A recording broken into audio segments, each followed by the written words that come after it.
Bienvenue au Bulletin des régions, une émission produite grâce à la collaboration de 20 télévisions communautaires autonomes associées à Cogeco. Au sommaire pour vous cette semaine, à Baie-Saint-Paul, suite aux inondations du 1er mai dernier, la reconstruction du patrimoine bâti et la préservation du milieu villageois posent d'importants défis. À Rocher-Percé, on souligne le 50e anniversaire du groupement forestier. À Gatineau, les télévisions communautaires participent aux audiences publiques du CRTC et réclament un meilleur soutien pour assurer leur avenir. À Berthierville, un marché de Noël dans un centre d'hébergement pour des personnes ayant des troubles cognitifs. À Neuville, EMQ Média soutient depuis 10 ans les artistes en arts visuels et les musiciens du Québec. À Passepébiac, c'était la 48e édition du tournoi de hockey M15, toutes catégories.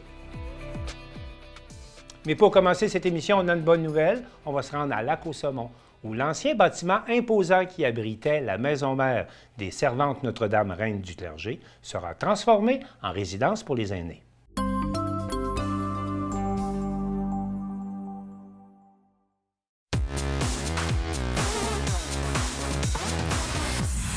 Avec le manque de relève et les membres vieillissantes de la congrégation des Servantes de Notre-Dame Reine du Clergé à Lac-aux-Saumons, la communauté avait décidé de quitter le bâtiment et de le mettre en vente il y a environ quelques années. Un acheteur s'est manifesté et aujourd'hui, on vous dévoile le nom des nouveaux propriétaires du domaine Lac-aux-Saumons. Bienvenue à cette journée historique dans la Matapédia en termes d'investissement avec cette annonce de la vente de la maison mère des Servantes Notre-Dame Reine du Clergé à Lac-aux-Saumons. Je tiens tout d'abord à saluer M. Éric Thibault, président et copropriétaire, M. Guy Degrasse également, donc vice-président et copropriétaire, également Sœur Odette. Bonjour. M. Pascal Bérubé, député de Matapédia. Mme Marjolaine Pronovo, attachée politique de la députée d'Avignon, la métisse Matapédia, Christina Michaud. Mme Chantal Lavoie, préfète de la MRC de la Matapédia. Et M. Gérard Grenier, maire de Lac-aux-Saumons. Bonjour. Depuis plusieurs années, qu'est-ce qu'on fait avec ce bâtiment exceptionnel bâti des années 40? Bien, maintenant, il sera préservé à jamais avec son intégrité architecturale, avec un respect de l'histoire et de ses résidents, et tourné vers l'avenir pour accueillir ici les bâtisseurs et les bâtisseuses de la Matapédia. Alors, très grande journée pour la Matapédia. Je suis en compagnie du député de Matapédia, Pascal Bérubé. Bonjour, Pascal. Bonjour, Marc. On annonce une grande nouvelle aujourd'hui parce que le bâtiment qui accueillait les Servantes du Notre-Dame Reine du Clergé ici à Lac-aux-Saumons a été vendu, a été acheté pour un nouveau projet, donc une RPA, une résidence pour personnes aînées. Qu'est-ce que ça signifie justement pour la région là, de pouvoir convertir ce bâtiment? C'est une journée historique. C'est une des plus grandes transactions immobilières de l'histoire de la Matapédia. Donc, c'est un bâtiment qui est bien connu, 1942, qui est gigantesque et qui va accueillir des aînés, mais de façon considérable. D'abord, les religieuses qui sont ici sont 18 ou 19. Elles vont demeurer ici jusqu'à la fin de leur vie, ce qui est déjà en soi une satisfaction pour moi.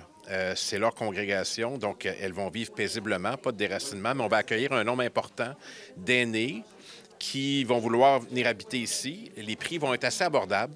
Les propriétaires vont pouvoir vous en parler, mais on a vu qu'il y a plusieurs plus petites résidences qui ont fermé. Ils vont pouvoir accueillir ces résidents et même au-delà. Je pense que même des Matapédiens et Matapédiennes aînés qui sont à l'extérieur de la Matapédia, qui vont avoir envie de revenir tellement on va avoir de l'espace. Donc, pour moi, comme député, c'est inespéré parce qu'on cherchait une vocation au bâtiment.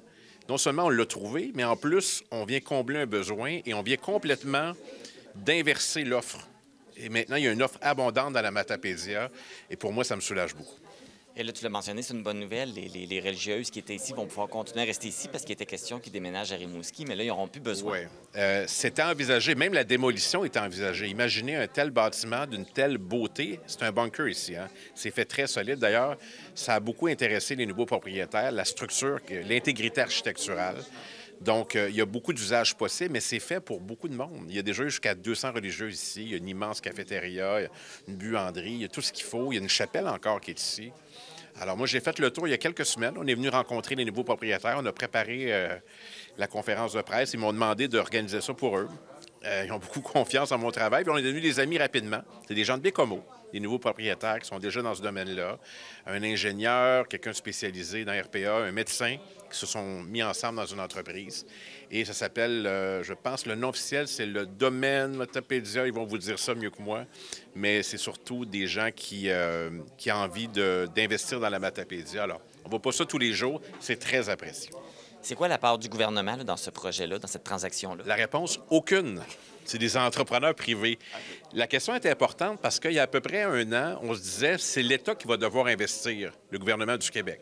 Il y en a qui disaient, ça va-tu être une maison des aînés? Ça va-tu être une autre résidence publique? Non. On a déjà Marianne Ouellette qui est à côté. C'est du privé, donc il n'y a rien. Là, il y a une collaboration possible avec le gouvernement du Québec. C'est, par exemple, des ressources intermédiaires ou de l'hébergement, où il y a des ententes avec le C3S. Là, oui, mais aucun investissement requis. C'est des entrepreneurs privés qui achètent le bâtiment puis qui vont offrir une offre pour les aînés. C'est exceptionnel. Et ça, c'est magnifique parce que là, on a entendu parler aussi dernièrement qu'il y a des résidences qui vont fermer, dont à Sébec. Oui. Alors, chez Nat, il ne faut pas la nommer, puis il y en a eu d'autres aussi, puis je comprends que c'est difficile. Souvent, c'est les propriétaires qui font 80 heures, 90 heures, sont essoufflés, il y a de la rentabilité, il y a des gicleurs, c'est très compliqué. Ce modèle-là est très prenant pour les propriétaires. C'est important qu'il y ait une diversité dans l'offre. Il y a le Château Bellevue à Amqui qui a son offre, qui est très appréciée des résidents. Ça va être une offre qui est différente ici. On offre le choix, puis c'est bon qu'il y ait de la concurrence. Mais on a tellement de demandes que c'est bien vu. Et je dirais même qu'on va être en mode d'aller chercher des gens de l'extérieur. Et je pense que ça va être beaucoup des Matapédiens d'origine. On parle de concurrence, mais elles ne seront peut-être pas si féroces que ça parce qu'il y a tellement de monde qui ont besoin de place. Oui, puis la pyramide d'âge fait en sorte que ça va augmenter. Alors, ça, là, c'est une des plus belles nouvelles auxquelles je contribue depuis que je suis en politique dans la Matapédia en 2012. Quand j'ai appris ça, puis quand on a mis sur pied cette conférence de presse, on avait tellement hâte de l'annoncer. Alors, même si ce matin, les routes n'étaient pas tellement belles entre Matane et Lac-au-Saumon, j'avais tellement de joie dans mon cœur qu'il n'y a rien qui m'a empêché d'être ici. On oublie la tempête de neige. Oui, puis on pense à l'avenir et ça, là, c'est une nouvelle, comme j'ai dit aux religieux, c'est providentiel avant Noël d'avoir cette annonce-là. Alors, je pense que les gens vont réaliser l'ampleur de la transaction, ce que ça représente pour la Matapédia. C'est énorme. Je ne l'ai pas dit tantôt dans mon discours, mais Lac-au-Saumon a réussi la conversion de son église. Elle va réussir la conversion de son couvent. C'est exceptionnel. Ça va bien à Lac-au-Saumon. Il se passe plein de choses. C'est un bel endroit où habiter. Oui, puis l'environnement est magnifique. C'est un bel endroit pour les personnes aînées. Absolument. Alors, retenons que c'est une très grande nouvelle pour la Matapédia. C'est une transaction gigantesque et qui va offrir des services aux aînés. Alors, quoi de mieux? Moi, je suis très fier des nouveaux investisseurs. Je les ai remerciés. J'aurais souhaité la bienvenue chez nous dans la Matapédia. Pascal Bérubé, merci beaucoup. Ça fait plaisir. Au revoir. Et naturellement, on y croit. Hein? On y croit parce qu'on a acheté la congrégation, le bâtiment. C'est un bâtiment qui date de 1941 avec beaucoup d'histoire. On trouvait ça triste un peu de voir peut-être une démolition future. On est conscient qu'au Québec au complet, on a besoin de RPA, on a besoin de ressources intermédiaires. Notre population vieillit énormément. Je suis en compagnie d'Éric Thibault, qui est le président et le copropriétaire, et Guy Decrasse, qui est vice-président et copropriétaire. Bonjour à vous deux. Bonjour, bonjour. Donc, on apprend une grande nouvelle aujourd'hui. Vous avez fait l'acquisition de l'édifice qui abritait une congrégation religieuse. Alors, félicitations. Merci. Merci beaucoup, merci. Qu'est-ce que vous allez faire avec le bâtiment? Bien, naturellement qu'on va faire une continuité au niveau de la congrégation qu'on fait pendant des années, donner des soins de santé de qualité et naturellement qu'on est conscient que la population a besoin. Fait qu'on prévoit 99 RPA et plusieurs ressources intermédiaires aussi. On a plusieurs pieds carrés disponibles pour une population vieillissante, naturellement. Donc, permettre à plusieurs personnes là, dans la Matapédia de pouvoir justement terminer leur jour ici, de pouvoir continuer de vivre ici. C'est pas la première fois là, que vous convertissez une congrégation en résidence. Ouais, moi, personnellement, j'ai déjà un couvent qui a été converti à Bécomo en RPA, quand on a 100 logis. On est dans un terrain là, plus facile pour nous de faire les choses qu'ils ont à faire. Là. On est conscient de ce qui se passe exactement. Là. Vous avez peut-être mentionné combien de personnes vous allez pouvoir accueillir ici? Entre 160 et 200 personnes, là, tout dépendant de la demande. Ouais. L'édifice qui surplombe la municipalité de Lac-au-Saumon va connaître maintenant une nouvelle vocation. Elle deviendra une résidence pour personnes aînées. pour permettre aux personnes autonomes et semi-autonomes de pouvoir rester dans la Matapédia.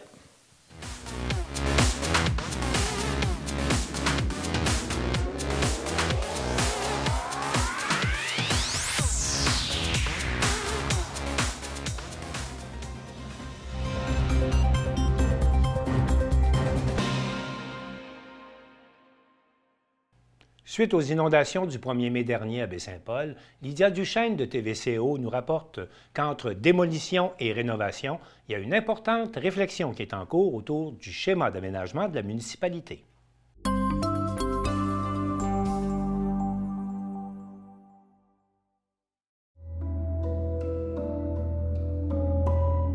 La démolition se succède dans le quartier Saint-Joseph depuis quelques mois et les terrains vacants se multiplient. En fait, le citoyen a 3 options, c'est-à-dire il peut céder le terrain à la ville. S'il le fait, la valeur de son terrain va être remboursée par le MSP, c'est-à-dire le ministère de la Sécurité publique. Sinon, il peut le garder, mais ce terrain devient automatiquement inconstructible. À partir du moment où la démolition est accordée, il ne pourra pas reconstruire, évidemment parce qu'on est en zone inondable. La 3e option serait de vendre à un voisin qui pourrait y agrandir sa cour. En ce qui concerne les terrains cédés à la Ville, il est encore trop tôt dans le processus pour s'avancer sur leur usage à venir. Actuellement, on travaille avec l'équipe de Vivre en Ville, avec la précieuse collaboration du ministère des Affaires municipales et de l'Habitation, pour réfléchir au grand quartier Saint-Joseph à long terme. Comment on va assurer une meilleure résilience du quartier face aux inondations? C'est sûr que c'est un événement exceptionnel qui est arrivé, mais ça ne veut pas dire qu'il n'y en aura pas d'autres. Avec le changement climatique, il faut s'attendre à tout. Ça fait comment on peut protéger nos milieux de vie? Plusieurs services de la municipalité sont mobilisés pour la remise en état des lieux, autant au niveau des infrastructures que de l'environnement. Actuellement, il y a les services du génie qui travaillent sur qu'est-ce qu'on fait avec le mur, comment on assure une plus grande résistance à ce mur-là. Est-ce que ça va être un mur, une digue? J'en ai aucune idée. C'est mes collègues qui travaillent là-dessus. On a des gens qui se spécialisent en hydrogéologie aussi, qui réfléchissent à la rivière. Est-ce qu'on lui donne des zones de liberté pour qu'elle puisse s'élargir en cas d'inondation? Si oui, à quel endroit? Puis ça, il faut la penser dans toute sa longueur, la rivière. Il faut penser les affluents de la rivière aussi. Ça fait que c'est comme un énorme travail. Puis nous, notre domaine, on réfléchit aux solutions urbanistiques, architecturales, puis au niveau aussi de l'aménagement. L'organisme Vivre en Ville, qui accompagne la municipalité dans ses réflexions, s'inspire de modèles déjà existants dans le monde et qui ont fait leurs preuves pour conseiller la ville de Baie-Saint-Paul sur son nouvel aménagement des zones inondables. Par exemple, les entrées de stationnement pourraient être faites de surface alvéolée pour un meilleur écoulement des eaux. On va peut-être réussir à travailler aussi avec Architecture sans frontières, qui ont une belle expertise là-dessus. Ça va nous permettre de dire qu'est-ce qu'on fait avec l'ensemble du quartier, comment qu'on aménage les terrains vacants. Selon Diane Lemire, tout est encore possible. Les solutions existent et elles seront toutes évaluées.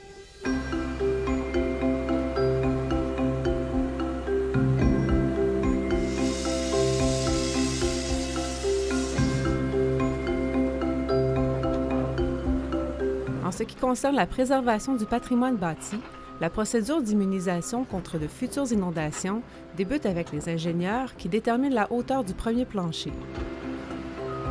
Il faut aussi comprendre ici que les nouveaux sous-sols ne pourront être utilisés comme lieu de vie par les occupants. Pour la maison de Mme Desrosiers, nous, on lui a offert le service du SAP. En fait, c'est une équipe avec qui on travaille depuis plus de 10 ans. Puis on offre des services gratuits à la population, de consultation. Ils font des esquisses, des propositions de restauration. C'est ça qu'ils ont fait pour toutes les maisons qui sont en train de s'immuniser puis qui sont en processus de demande d'aide d'immunisation.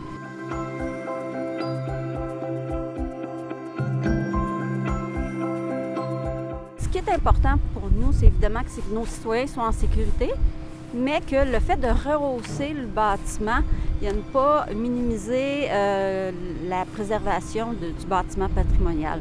Fait que dans le cas de Louise, son revêtement va descendre plus bas que la hauteur de ses fondations. Donc, ça va couvrir ça, puis avoir une belle galerie en façade. Ça va être vraiment, vraiment bien intégré. Diane Lemire souligne au passage que la Ville est présente et disponible pour aider les sinistrés dans leur démarche auprès des ministères et qu'il ne faut surtout pas hésiter à demander de l'aide.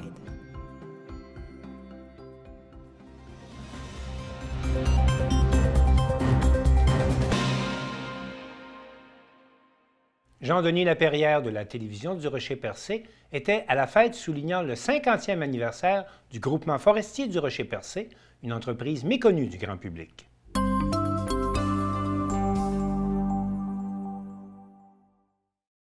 Le groupement forestier Rocher-Percé a célébré ses 50 ans d'existence le 11 novembre dernier. Cette entreprise spécialisée en aménagement forestier demeure toutefois méconnue du public. Quel est son impact dans la communauté? Comment a-t-elle évolué au fil des années? Nous avons rencontré le directeur général Sylvain Réel lors de leur 5 à 7 organisés pour marquer cet événement, ainsi que du député de Gaspé Stéphane Sainte-Croix, qui était également présent lors de la soirée.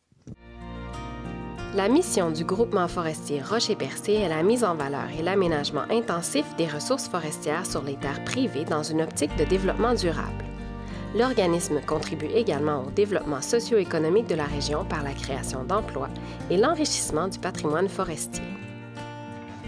Le groupement forestier Rocher-Percé fête ses 50 ans cette année. Ça a été mis en place pourquoi en 1973? Bien, en fait, le premier groupement forestier a été mis en place en 1971 à Restigouche. Maintenant, il y en a une quarantaine dans la province de Québec. Puis nous, on a commencé en 1973.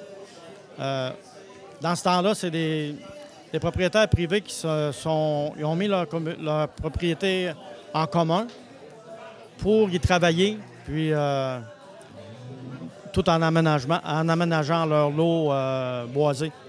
Donc, il y avait une double fonction, on va dire. Travailler sur leur boisé, puis aménager leur forêt en même temps. Puis au fil des années, comme je dis, il y en a poussé d'autres partout dans la province. Puis on est une quarantaine maintenant, tout le monde a son territoire. Nous, notre territoire est de Prével jusqu'à Passepébiac.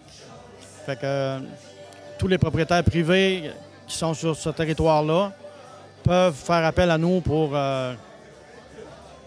faire des travaux sur leur propriété. Donc des travaux d'aménagement, plantation, débroussaillage, et aussi maintenant la récolte de bois. S'il y a du bois à couper, on est équipé pour ça. Puis on remet en valeur ensuite en faisant de la plantation. Au début, c'était uniquement en forêt privée qu'on intervenait. Puis au fil des années, bien, on a commencé à intervenir aussi en forêt publique. Donc on a des travaux avec Rex Forêt. On a eu au fil des années aussi de la coupe de bois pour la compagnie Gaspésia. Il fut un temps où on était là, 150 employés là, pour le groupement. Maintenant, on en a beaucoup moins. Avec la mécanisation, là, il y a moins d'employés, mais on réussit à faire le même volume pratiquement d'ouvrages que dans le temps. Donc, avec la fermeture de la Gaspésia, bien, on livre du bois maintenant dans les moulins du coin. Donc, le bois est plus long. On parle de 8 pieds, 10 pieds, 12 pieds, 16 pieds. Donc, c'était plus possible de faire ça manuellement.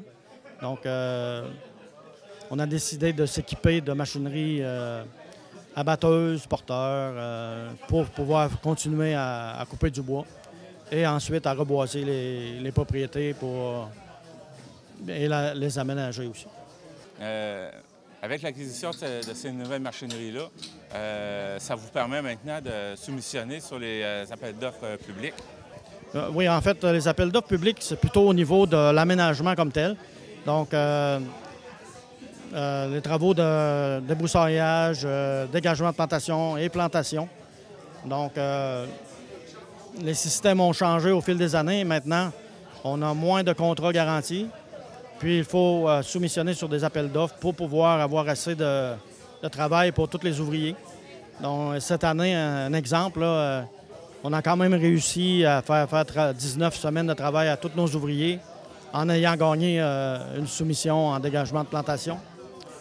Donc, on est à l'affût de tous les appels d'offres, puis on est confiant qu'on va continuer à en avoir pour nos ouvriers, pour pouvoir garder toute notre équipe. Donc, on a une équipe maintenant d'environ 25 ouvriers sylvicoles. dont la moitié vient du secteur ouest, donc dans le coin de Port-Daniel, et puis l'autre moitié plus du secteur est de notre territoire. Là, on est fiers, puis on veut garder cette équipe-là, parce que c'est difficile maintenant. La relève dans ce domaine-là est difficile à trouver. Donc, avant d'aller vers de la main-d'œuvre étrangère, on va tout faire pour trouver des emplois locaux. Et puis, mais peut-être qu'au fil des années, on va devoir se tourner vers la main-d'œuvre étrangère éventuellement. Nous réalisons des travaux de voirie forestière, soit la réfection et la confection de chemins forestiers, incluant la pose de ponceaux, des travaux d'inventaire forestier, de collaboration avec certains partenaires tels que les clubs de VTT et de motoneige, les ZEC et les municipalités. C'est quoi les retombées du groupement dans la communauté? Bien, nous, on a un chiffre d'affaires de 5,7 millions. Donc, on fait affaire avec beaucoup d'entreprises du coin. Donc, ça fait rouler beaucoup l'économie. On a quand même une cinquantaine de travailleurs en tout et partout, si on compte les techniciens, puis l'équipe de récolte, etc. Donc, ça fait beaucoup là, dans la MRC Rocher-Percé d'employés qui travaillent pour nous. Ça fait 40 ans que vous œuvrez au sein du groupement forestier. Vous en avez vu des choses, donc c'est quoi? Est-ce qu'il y a des moments marquants au cours de toutes ces années-là que vous pourriez me conter? Oui, en fait, moi, j'ai commencé en 83, une semaine après que j'ai fini mon cégep. J'ai débuté comme contremaître mesureur. J'étais en forêt pendant 10 ans. Ensuite, je suis devenu directeur adjoint en 91 jusqu'en 2006. Là, je suis devenu directeur. Donc, au fil des années, là, j'ai vu toute l'évolution de la forêt. Au début, on avait des équipes de bûcherons manuels. Ensuite, ça a évolué vers des équipes de débusqueuses quand on a commencé à couper pour la compagnie Gaspésia. Et puis ensuite, quand la Gaspésia a fermé, là, on a fait un virage vers la machinerie, abatteuse et porteur pour pouvoir continuer à évoluer dans l'exploitation et dans l'aménagement. Donc, c'est sûr, au fil des années, là, beaucoup la géomatique aussi, ça a beaucoup évolué. Donc, on n'est plus à l'ère des boussoles, etc. Maintenant, c'est les drones et on est à la fine pointe là, au niveau géomatique. Notre entreprise a toujours été en avant pour ça. Donc, on est fiers aussi de notre évolution au niveau géomatique. Est-ce qu'il y a des projets qui ont marqué plus particulièrement le groupement forestier Rocher-Percé? Oui, en fait, notre président en parlait. Là, on a eu, à un moment donné, on a géré une érablière à Bridgeville pendant plusieurs années. Et puis, malheureusement, ça a fermé parce qu'on n'avait pas de droit de passage pour s'y rendre. Mais ça a été un fait marquant. Ça roulait beaucoup. Il y avait beaucoup des autobus avec des jeunes qui venaient, etc. Donc, c'était un très beau projet. Beaucoup d'investissements de la part du gouvernement du Québec qui avaient été mis dans ce projet-là. Puis à part ça, bien, ça a été là, les changements au niveau technologie puis au niveau de la machinerie. Ça a été les faits marquants. C'est quoi les défis que le groupement forestier doit faire face? Bien, comme je disais tantôt, surtout la main-d'œuvre. Donc à ce moment-là, il va falloir y voir là, pour garder notre équipe. Il y a beaucoup encore de départs à la retraite. On n'est pas sûr si on va pouvoir tout combler les postes. Donc, peut-être qu'on va devoir se tourner vers la main-d'œuvre étrangère éventuellement. Mais c'est surtout ça le gros défi là, pour garder l'équipe en place. Au niveau des techniciens, des ingénieurs, même moi, la relève pour un remplaçant, pour au niveau de l'administration, il n'y a pas beaucoup de relève. Donc, c'est ça notre gros défi.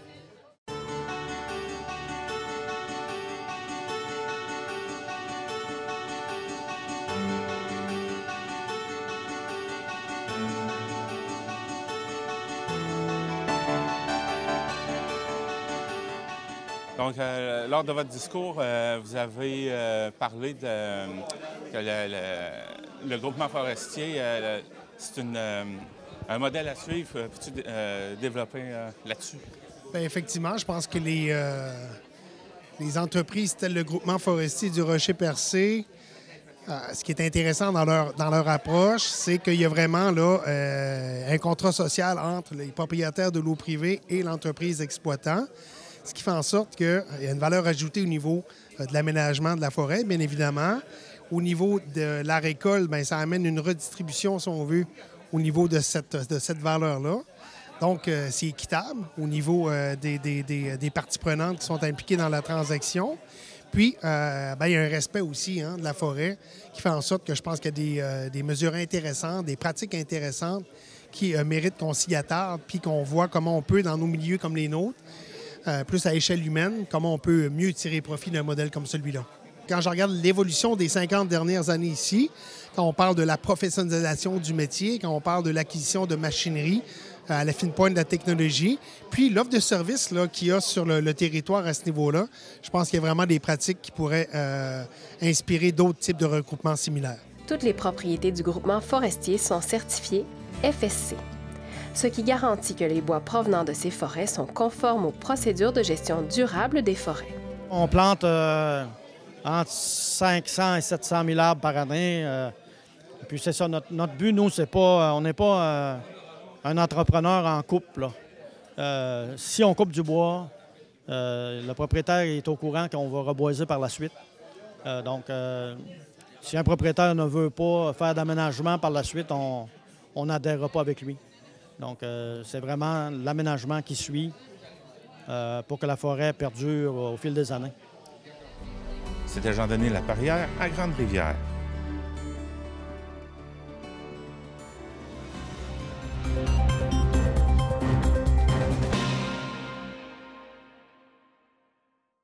J'accueille maintenant Chantal Bédard de C'est sur la télé.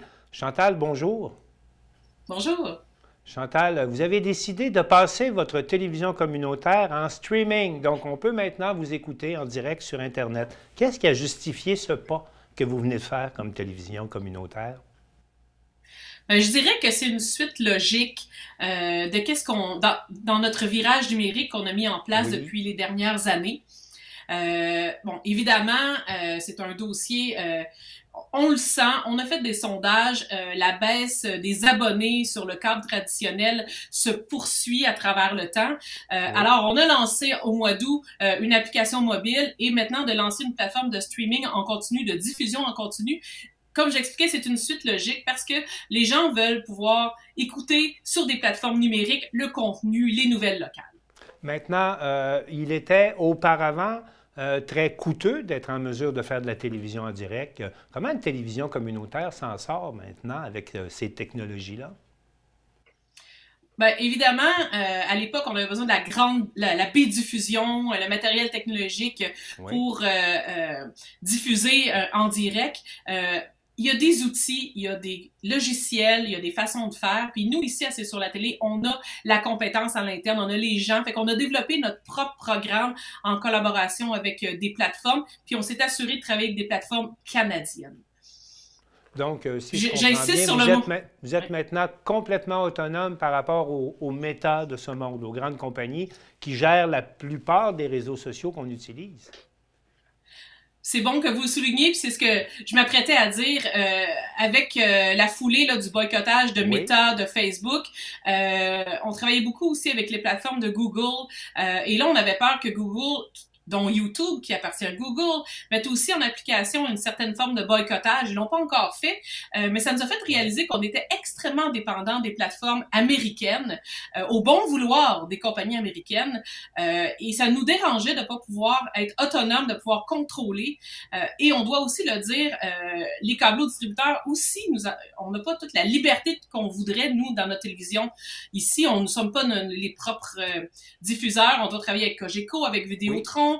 On peut pas contrôler nos horaires. Alors, de mettre une plateforme de diffusion en ligne, on décide quand qu'on met en ligne, comme qu'on veut, et les gens ils ont la même possibilité de se connecter au moment qu'ils désirent. Mais ceci dit, ces réseaux vous permettaient d'avoir quand même des gens une fréquentation, vous aviez de l'affluence, vous aviez une audience.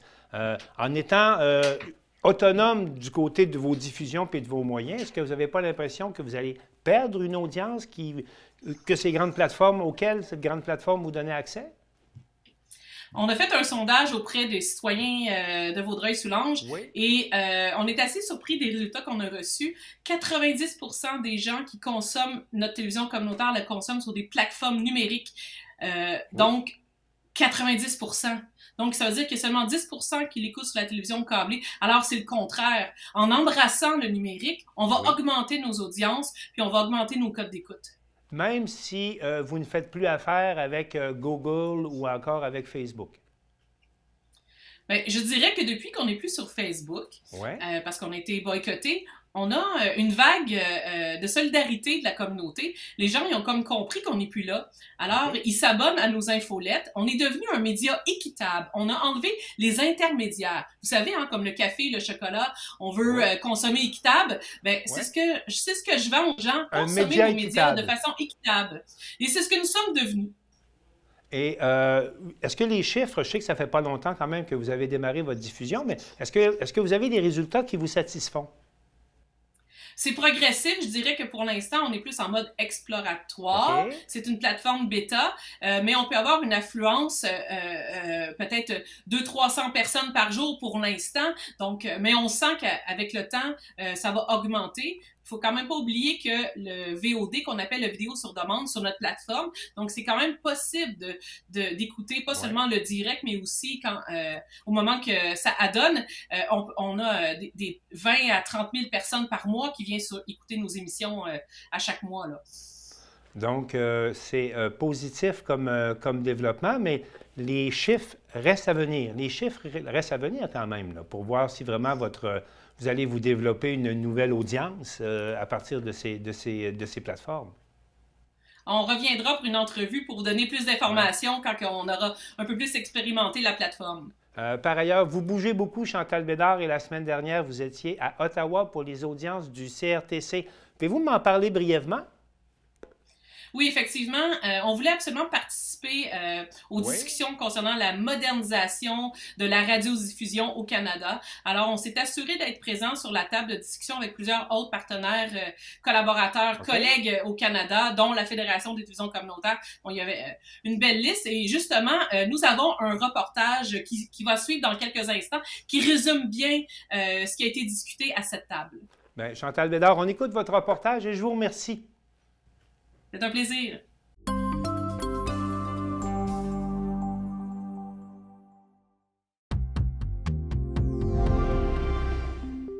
Le 28 novembre dernier, C'est sur la télé s'est déplacé à Gatineau aux audiences publiques du Conseil de la radiodiffusion et des télécommunications canadiennes.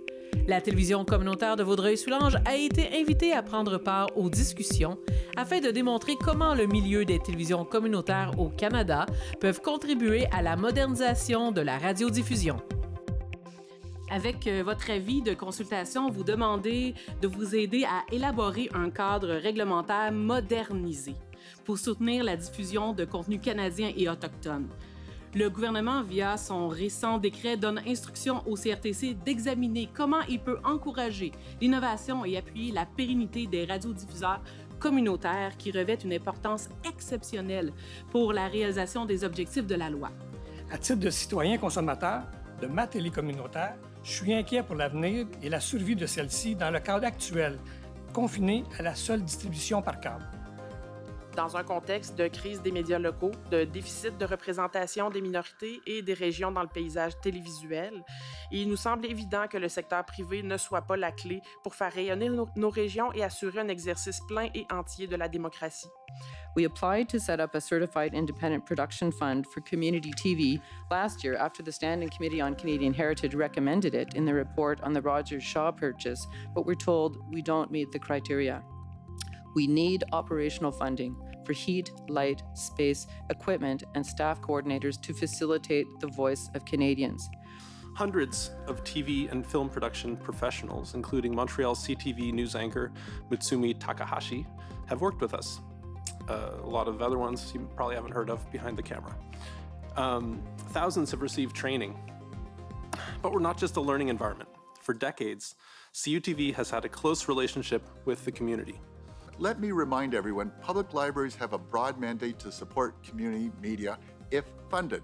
Some public libraries have been hosts of community radio and television studios for over 40 years.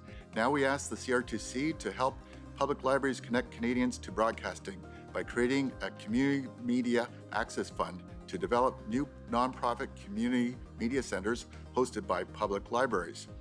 Those exemptions will inevitably affect how much funding is collected and returned to the public benefit. We hope the Commission will make provisions for flexible policy to ensure that the spirit and integrity of important funding mechanisms will avoid unintended consequences. In the Canadian media landscape, my home province of New Brunswick serves as a prime example of a news desert. Our local realities are overshadowed by content originating elsewhere. On est le seul secteur qui n'a pas de fonds. Il y a des fonds pour tous les créateurs de contenu canadiens en ce moment. Les radios communautaires ont leurs propres fonds. La télévision communautaire n'a pas son fonds. On ne peut pas faire autrement que d'aller avec comment on la consomme maintenant, la télévision. Il faut aller vers le numérique et on ne peut pas laisser ça dans les mains seulement des EDR qui sont en diminution d'abonnés, en diminution de places. Dans notre région, le sud-ouest de la Montérégie, au Québec, les consommateurs et citoyens que nous croisons nous le répètent sans cesse. Chantal, nous regardons la télé via les applications de notre téléphone ou les liens vers votre site Internet. À preuve, nous vous joignons en annexe un sondage effectué par la télévision communautaire de Vaudreuil-Soulanges concernant les habitudes de consommation de leurs émissions. C'est plus de 90% des répondants qui écoutent la télé communautaire de Vaudreuil-Soulanges via une plateforme numérique. Je désire consommer quand je veux, où je veux et comme je veux.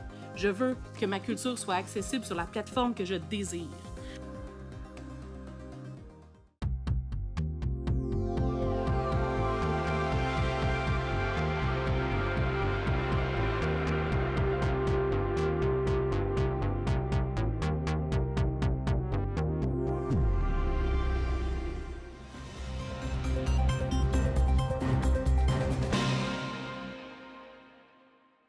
Daniel Yvon de CTRB nous rapporte que le centre d'hébergement Champlain-Château à Berthierville permet à ses résidents de vivre la magie des fêtes en organisant depuis maintenant 5 ans un marché de Noël.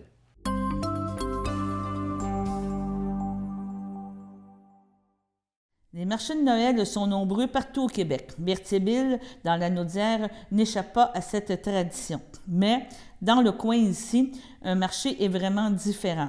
Il s'est déroulé dans un centre d'hébergement, un milieu de vie sécurisé qui permet à une clientèle aux prises avec des troubles cognitifs de modérés à sévères de vivre 2 journées hors de l'ordinaire, de s'imprégner de l'ambiance du temps des fêtes.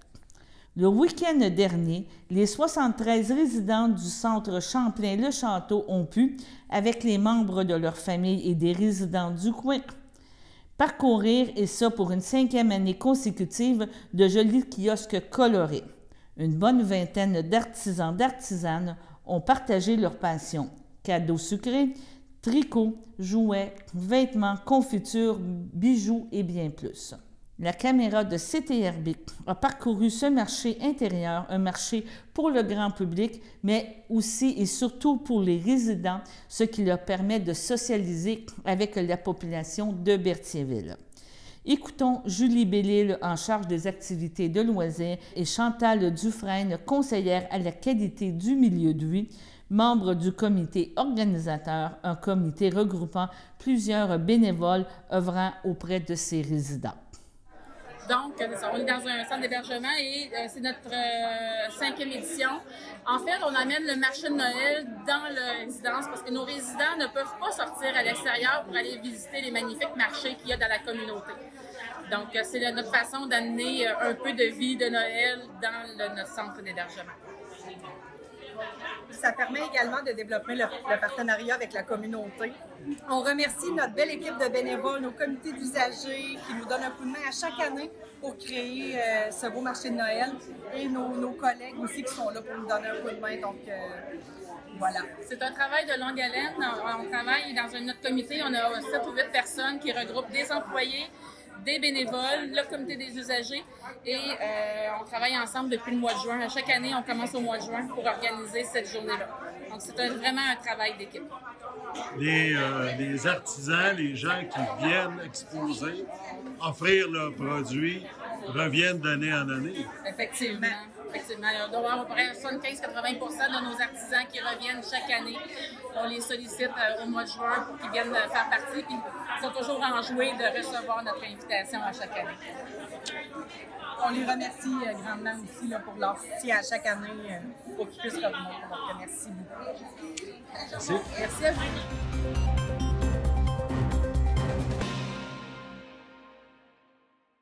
Aubert Tremblay de CJSR s'est rendu à Neuville rencontrer Régent Savard, qui est depuis 10 ans le cœur et l'âme du réseau EMQ Média, dédié aux arts visuels et à la musique du Québec.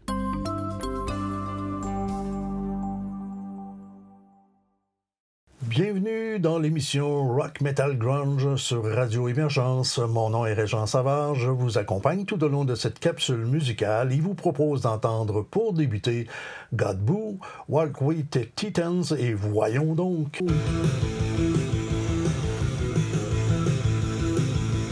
J'ai passé ma vie à travailler avec les jeunes en loisirs et à ma retraite, il y a 10 ans, j'ai défini un site Internet qui venait en aide aux artistes pour avoir plus de visibilité, dans le fond.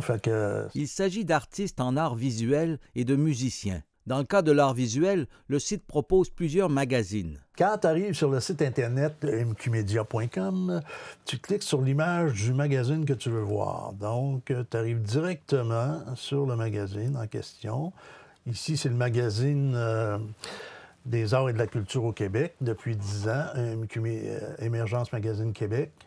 Chaque mois, on présente 9 artistes. Au début, on a toujours les livres qui sont sortis dans le mois que les artistes peuvent nous envoyer. C'est souvent des auteurs à compte d'auteur. Ensuite, chaque mois, on commence avec Neuville. C'est pas pire. Francine. C'est Francine Blais qui est là ce mois-ci. De courts textes de présentation avec un hyperlien pour les rejoindre directement et un aperçu de ses œuvres sur 6 pages. En plus, on passe à un autre après, Joanne Fortin, qui elle est de Jonquière. On peut la rejoindre là. Ses œuvres sont en présentation également. Bon, j'aime ça, je peux revenir sélectionner son son. Stéphane Lébreux, lui, qui est un artisan de Lévis, parce qu'on a des artisans aussi au travers. Il y en a qui travaillent l'émail, le cuivre, le bois. On passe 9 artistes par mois. Okay. Et chaque artiste a le droit à 6 pages pour présenter ses œuvres. Pour les musiciens, il y a plusieurs émissions, avec chacune son style. Il y a 9 émissions qu'on produit chaque semaine. Donc, Passion francophone, qui est strictement francophone, avec des poètes qui viennent. Il y a deux poèmes par capsule. Ensuite, Rock Metal Grunge, qui bouge un peu. Dans le rock québécois, il y a Artistes de A à Z, ça c'est la musique pop. En passe de tout. Tu as également la savante québécoise, qui est musique classique et instrumentale. Je passe aussi de l'anglophone et de l'allophone aussi, mais disons qu'on est à 90% francophone diffusé dans 122 pays présentement. Quelqu'un qui dit, moi, on n'a pas de pièces francophones à présenter à la radio, je m'excuse, mais on en sort une 40aine par semaine. L'artiste membre chez nous, il a sa page Internet sur notre site. On peut communiquer direct avec l'artiste chez lui via notre page Internet. Nous, on n'est pas d'intermédiaire, on diffuse l'information. On a un groupe qui s'appelle Propose-nous ton art aussi, qui est comme une galerie d'art improvisée, là, mais c'est vraiment que l'artiste qui présente une toile par semaine. On a 240 membres qui le font. Fait que si tu vas voir Propose-nous ton art sur Facebook, il y a 19 000 visiteurs par mois. Là. Ça roule. En décembre de chaque année, il y a 4 capsules du temps des fêtes, 3 vraiment de Noël, puis une du jour de l'an, des fêtes de fin d'année. Donc, à chaque année, je rajoute des capsules et quand vous cliquez sur le lien, vous arrivez chez SoundCloud directement en partant la musique pour la pièce de Noël. La musique thème, Éric Bernard de Montréal. pièces-là, on peut écouter ça quand on veut, mettre ça sur... Sur le web, oui, tu peux les écouter, ils sont disponibles. C'est des capsules qui sont disponibles, des capsules de 60 minutes ou de 120 minutes. Donc on peut se faire une liste de lecture de ça? Tout à fait. C'est gratuit sur Radio Émergence. C'est pour ça que les stations dans le monde le proposent également. À IK8, eux autres, tous les samedis matin, 11h, c'est l'émission de la Savante québécoise. Ils n'en démarrent pas, eux autres, ils adorent ça. Là. OK, puis c'est la radio qui la diffuse, c'est ça? C'est la radio qui la diffuse, Radio FM, là-bas. OK, y a-t-il d'autres radios comme ça qui diffusent? En Europe, j'ai 7 stations radio. En Belgique, j'en ai 3. Puis là, on est en train de négocier avec le Sénégal puis l'Océanie. On attend des réponses. C'est toujours un peu plus long. Oui. Pour diffuser une des émissions que vous proposez. Oui. Puis des fois, ils ont dit, ben nous autres, on va diffuser la tienne. Peux-tu diffuser la nôtre? Oui, on fait des échanges. Puis ça t'est venu, tu as senti qu'il y avait un besoin, là, c'est ça? La première toile que j'ai achetée, qui est Belle Lurette, là, elle est derrière toi, c'est une toile de Katia Poulain, mais la seconde où le flash m'est venu, c'est une des premières toiles ici que tu as là, qui est de Thomas Brassard, qui était un jeune artiste à l'époque que j'ai connu, il avait 17-18 ans. Et ça fait déjà 10 ans, il a 27 ans aujourd'hui, mais il performe bien, puis il a évolué dans son art. Il a fait les Beaux-Arts à Montréal aussi, il a fait l'Université Laval également. Puis je me disais, ouais, mais lui, il va être vu comment demain? Fait que là, l'idée de développer tout cet aspect-là, mais pas dans le commercial. Moi, ça ne me tente pas de me mettre à vendre des œuvres ou à être représentant d'un artiste. Moi, je veux offrir le plus de visibilité possible à l'artiste dans un coût le plus bas possible. On est bénévole depuis 10 ans. Il y a 9 personnes sur le conseil d'administration. Il y a une équipe de 67 bénévoles qui travaillent, qui sont en France, en Belgique, à Montréal et à Québec. Puis on se parle quand on a besoin, on fait affaire avec eux autres. Là. Ah bon, c'est tout des bénévoles, tu fais pas d'argent avec ce... Non. Nous autres, on a un budget annuel de 20 000 puis ça comprend les hébergeurs, le matériel, l'ordinateur aux 4-5 ans, puis il faut prévoir ce qui s'en vient. La carte de membre est 15 puis tu as un forfait à 60 là, pour l'année. OK. Puis ça le forfait comprend une parution dans le magazine, comprend un encart, c'est un hebdomadaire, un artiste par semaine qu'on présente, 2 pages. Ensuite, tu vas être inclus dans le catalogue de Noël, parce qu'on a aussi le catalogue de Noël qui sort à ma fête en octobre à chaque année. Et il sort pour 2 mois. On est rendu à 457 000 vues ce matin, là, j'ai regardé. Même si Régent Savard a fait sa carrière en loisir auprès des jeunes, l'art l'a toujours habité. Toujours été artiste, j'ai été musicien, formé en guitare classique et tout ça, contrebassiste par la Suisse. Puis je faisais...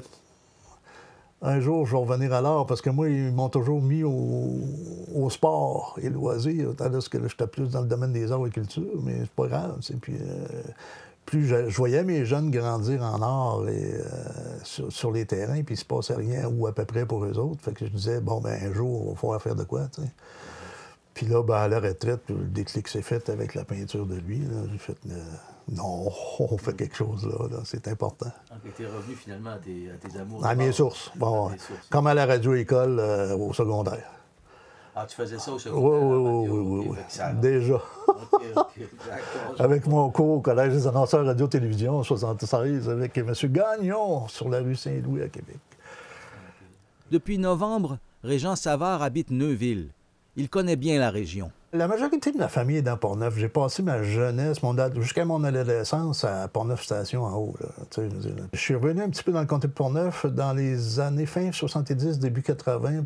J'avais un magasin de musique à Saint-Marc-des-Carrières. Puis je faisais beaucoup de disco mobile à l'époque dans le comté de Portneuf, avec le studio RL à l'époque. On a fait ça pendant 45 ans. D'ailleurs, la dernière soirée qu'on a faite, c'était au Vieux Bardeau des Chambeaux. Puis bon, je vis de bénévolat. Comme dirait Fiston, ouais, mais là, il faudrait peut-être que tu te fasses payer un peu. Mais à mon âge, je pense pas que je vais changer d'idée. Aubert Tremblay pour CJSR. Radio Émergence, l'intemporel.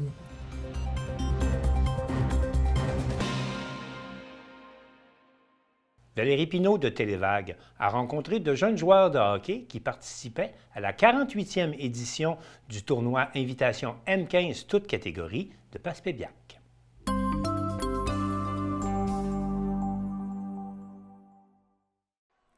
En fin de semaine passée, c'était la 48e édition du tournoi M15 toutes catégories de Passepébiac.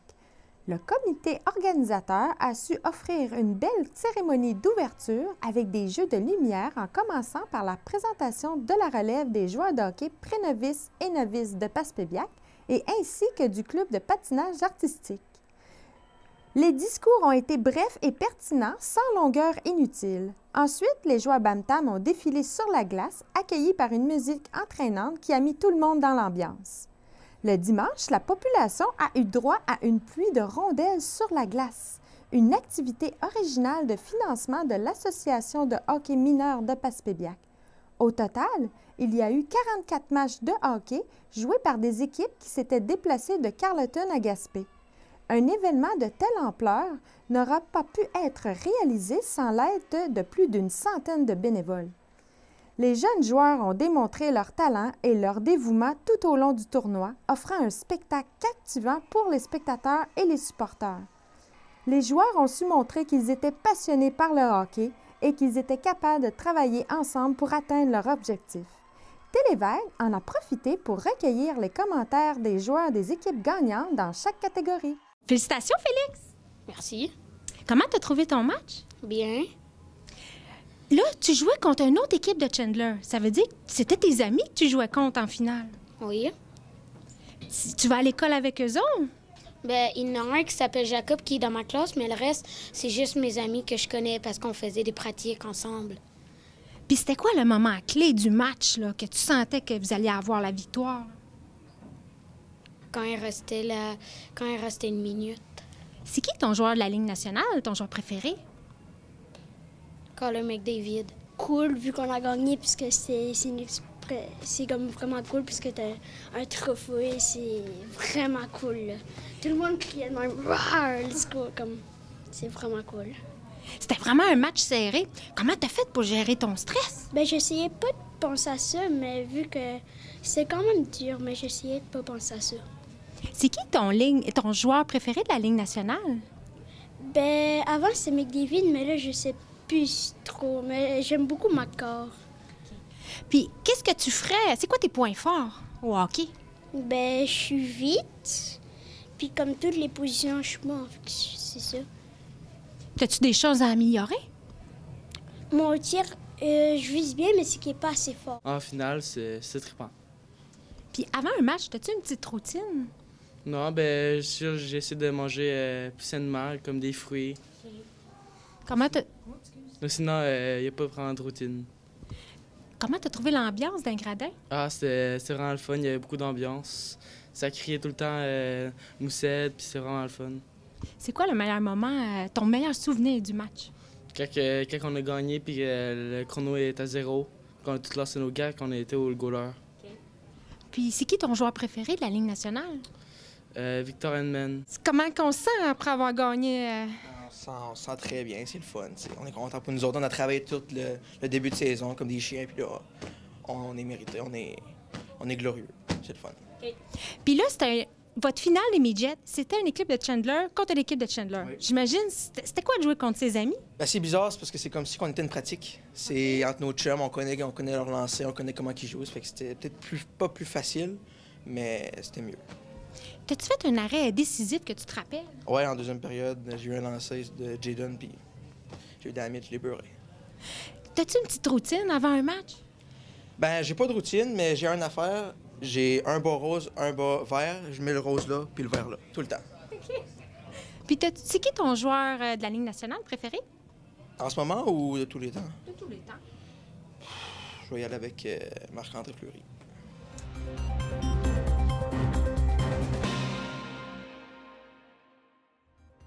C'est tout pour le Bulletin des régions cette semaine. J'espère que ça vous a plu. Je remercie toutes les stations de télévision communautaires qui ont participé à cette édition et je vous dis à la prochaine.